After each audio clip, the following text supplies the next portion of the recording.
Basically, my presentation is going to be about the CIO competency and the way that I apply in the AI context and how it leads to develop further when it comes to AI strategic implementation.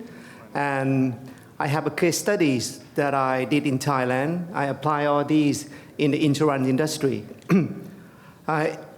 All in all, it starts from the questions about we have to really think about how CIO can play an important role when it comes to digital transformation. And it seems to be certain now that CIO need to take into consideration the idea about strategic management, the ideas about talent change management, the ideas about innovation as well.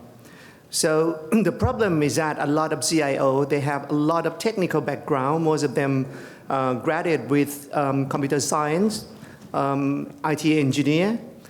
And how can we help them in order to develop their capability? What kind of competency are we talking about? In order to investigate all the competency, we start by looking through all the key body of knowledge. Basically, we follow the idea of PMI, Project Management Institute. What we're trying to do is to identify key areas for CIO to further develop their knowledge and skills. But then again, with the key knowledge, what kind of skills are we talking about? So we identify further when it comes to knowledge skills, we try to map the knowledge areas with the technical skills for each particular knowledge areas. And then we identify further when it comes to cognitive skills. And with all those body of knowledge, we found out that CIO need to play more and more roles when it comes to change management, and they really need to engage with other business units as well. So we found out that they really have to pay more attention on emotional interpersonal skills, and also the way that they should develop their relationship with other business units. And at the end of the day, they really need to respond to the CEO. So they need to be aware about the expectation of CIO roles and performance as well. Having done all that sort of groundwork, we then interview CIO, and also we use the International Association of CIO Body of Knowledge framework, and we use generative AI to extract key information based on all the YouTube channels from Chief Transformation Officer that Harvard Business University developed for the last 10 years. And also we interview CIO in ASEAN. I'm also part of the IACIO, but also I'm a member of Thai CIO. And in ASEAN regions, we have ASEAN CIO Association as well. It consists of CIO Association from Thailand, Vietnam, Malaysia, the Philippines, and Indonesia. So with all those discussions, we identify three main pillars of body of knowledge, including digital strategy, digital operations, and digital innovation. The main focus of digital strategy is to allow CIO to be able to communicate with executive level when it comes to strategic alignment with the digital technology investment. But the main focus of CIO seems to be digital operations. When you talk about the governance, the enterprise architecture, all those infrastructure. And of course, they have to be responsible for digital project management. And apart from that, of course, cybersecurity and risk as well. More and more emerging concerns about the role of CIO's focus on digital innovation. It's not just only the digital project innovation, but it involves with digital business model as well. Let's say once you have all those connectivity and more data, how can you make value creation? How can you drive new business with it? And having identified all these key knowledge areas, so we try to map out the competency component, and then we develop the competency level. Eventually, we identify 3 levels from initial to experts. We use the UN framework for the competency level development as a guideline for our CIO competency development level. And after that, we develop the competency assessments. When we develop this competency assessment, we focus more on individual understandings about particular knowledge and technical skills. But when we try to assess them, we focus more on the applications of particular knowledge in the organizational context. Here, just example of one of the body of knowledge that we map out. We have done this with our 10 key body of knowledge. We start with digital foresight. Actually, in Thailand, Dr. Sak from EDDA organized the future executive ready when it comes to digital transformation in Thailand as well. And we organized one of the courseware with executives in Thailand. And we just realized that they really need to focus more on the foresight aspects, especially when it comes to S-curve technology, especially when it comes to emerging technologies. How can the CIO be able to communicate and formulate the strategic formulations, embracing all these new emerging technology, and discuss with the CEO? That is one of the key sort of issues that we try to solve for the last few years. And as you can see, we start from identifying the definition of digital foresight and then dig down into the competency, and then we try to extract the knowledge areas. It's just, key sort of subjects that CIO need to learn when it comes to digital foresight. Apart from that, we identify more sort of technical skills that involve or relate to digital foresight. And then we pay more attention to communicate with CIO when it comes to cognitive skill as well.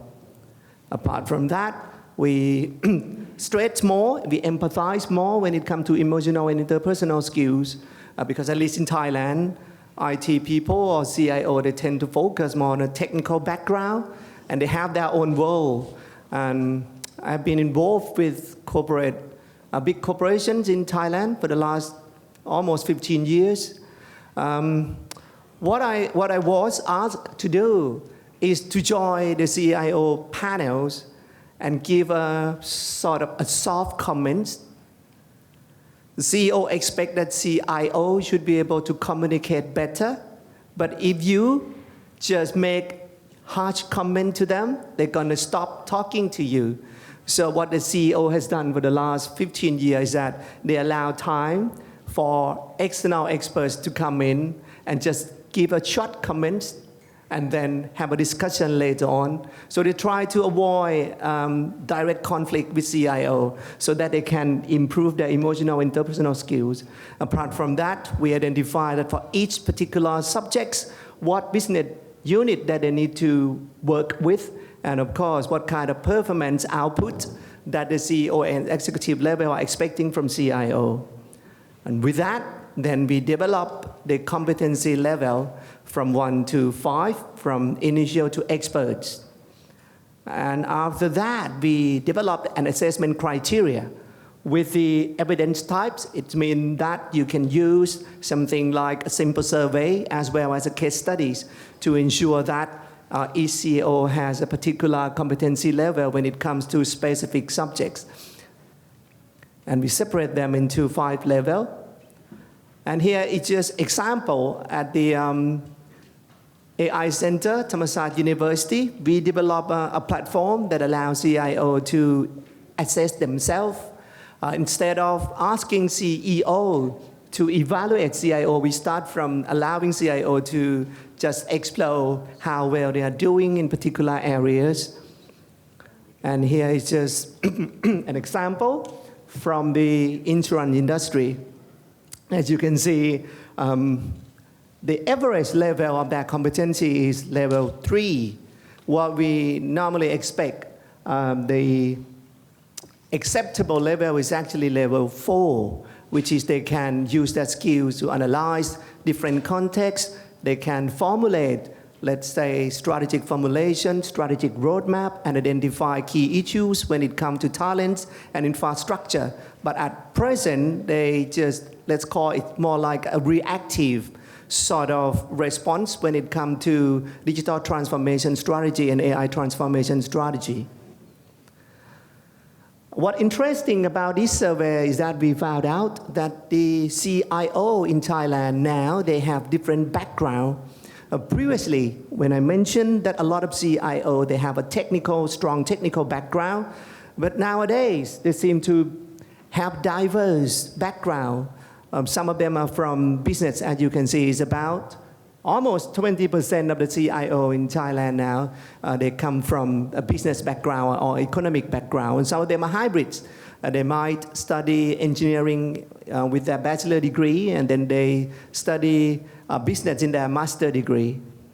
Okay, all right, that is just a rough idea when it comes to CIO competency level in Thailand. But when we turn more into AI context, we also found out that most of the organizations, they tend to push forward the idea of AI's transformation to CIO. And another problem when it comes to CIO in Thailand is that their roles are not certain. The description is just quite confusing, because when you talk about AI transformation, some of the CIOs say that it's not my job, it's the Chief Digital Officer. Some organizations mention that no, it's not us, it's Chief Technology Officer. So one of the questions this morning, I think, was, should we have Chief Artificial Officer? I think around the world, they have different models. Some of the government, they have the Chief AI Officer. Some of the government, they have AI governance framework and allow CIO to design themselves. Eventually, it's come to the complexity of organization as well as the business process. If you have a complexity of business process and you are a huge organization, I think you really need someone to help CIO. Otherwise, CIO can do the job of AI strategic implementation. With this idea, then, we use the basic background of the CIO body of knowledge and customize it in an AI context. So as you can see that in the digital foresight, we focus more on AI trends as curve business environment to focus more on the social value, how people would change. One of an example, in Thailand, we started implementing AI by trying to force people or workforce to embrace and understand. And we were hoping that at the end, all those middle level would be able to understand AI and help our IT people to design an AI solution altogether. But it wasn't work that way. Eventually, we tried the other way around. We tried to input AI features and functions into their business process and allow them to learn and understand the benefits of AI feature functions rather than force them to embrace and develop their skill. And for the last, let's say, 6 months, we tried with one of the insurance company. It worked out quite well. It seems that when people see the benefits of AI, they start learning more and more. So when it comes to AI context, we ask CEO to provide their perceptions about their expectation from CIO. CEO expectation is actually focused more on the digital strategic alignment, which is how can CIO help them to make an AI strategic alignment with the business directions, as well as they would love to focus more on the cybersecurity and risk. What interesting is that when we did a survey with CIO in general, the red dot is the capability of CIO themselves when they identify their current capability in terms of CIO competency in AI context. You can see that a lot of them is actually lower than CEO expectation, apart from all those digital operations or AI operations. The problem is not CEO or CIO themselves. What we find out along the way is that AI has moved from the technical domain into public domain, and that causes a lot of problem when it comes to AI implementation discussion as well. CEO now, they just think that they understand AI and they try to not band-aid, but rather control the AI implementation.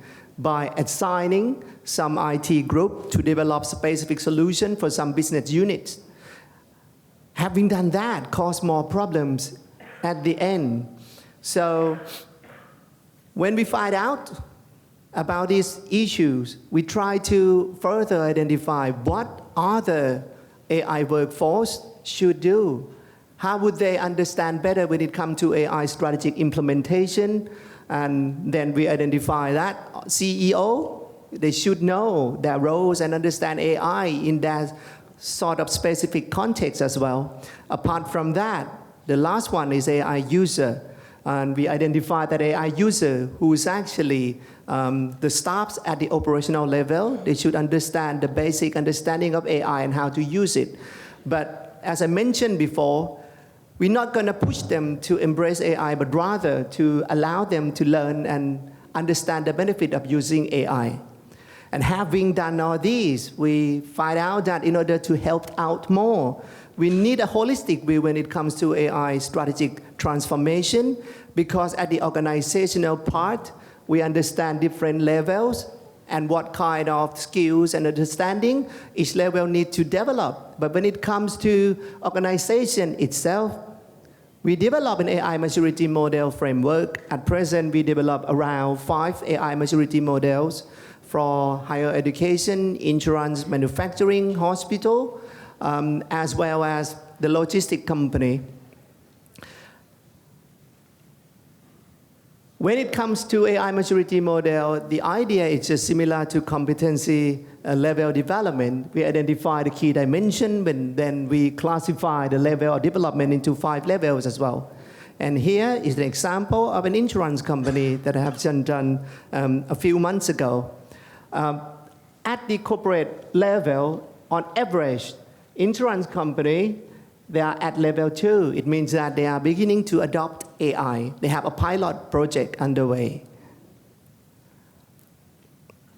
However, when we try to evaluate the CIO in insurance context, it's quite interesting because most of them identify themselves that they are at level 3. So I interviewed some of them further, and then I learned that most of the AI experts in insurance company in Thailand now, they just newly recruited. Some of them graduated from abroad. Some of them have an experience with AI. So an insurance company in Thailand, at least, trying to move forward when it comes to AI implementation by recruiting new talent, new experienced AI people. So what happened now is that you have a CIO that have a higher capability than organization capability when it comes to AI transformation. And with this information, we further develop a solutions by using an AI maturity model mapped with a CIO maturity model, and when we design a strategic initiatives for 3 years. And with these, all these AI strategic components actually come from AI maturity model components. And for each component, we then identify what kind of initiative the organization should do. And this is a sort of effective tool that CIO can use to communicate with CIO. Right, that's it. That's my presentation. Thank you very much.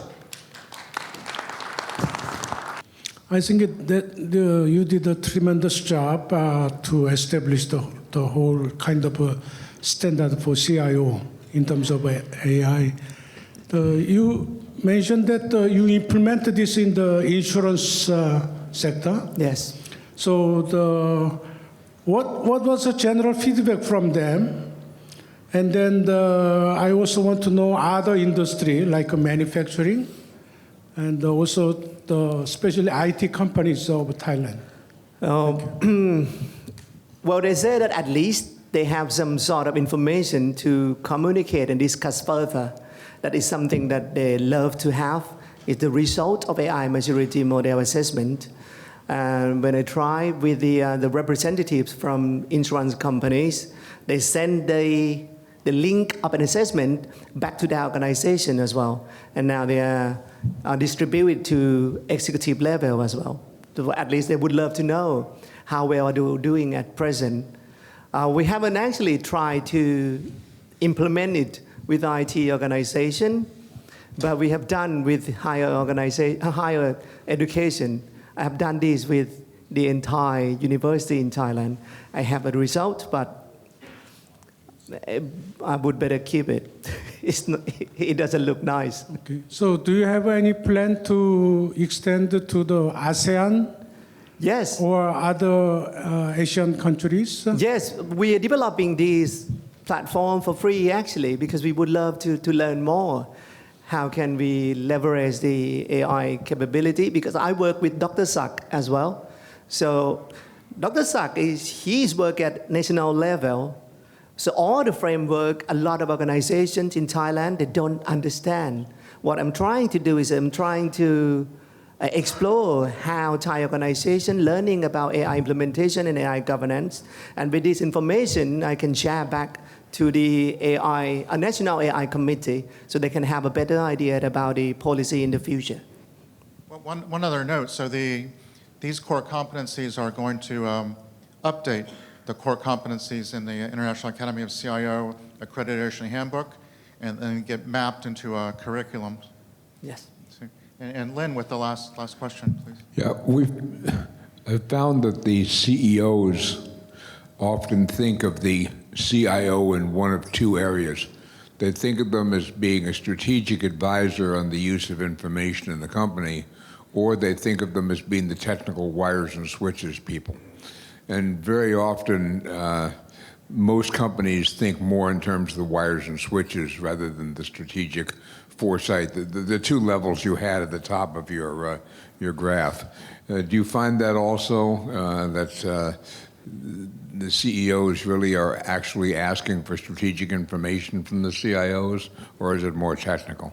Yes, at least in insurance and real estate industry in Thailand, the CEO now expects CIO to help out more when it comes to AI strategic or digital strategic alignment. It's good to hear. Thank you. You're welcome. Thank you for your attention.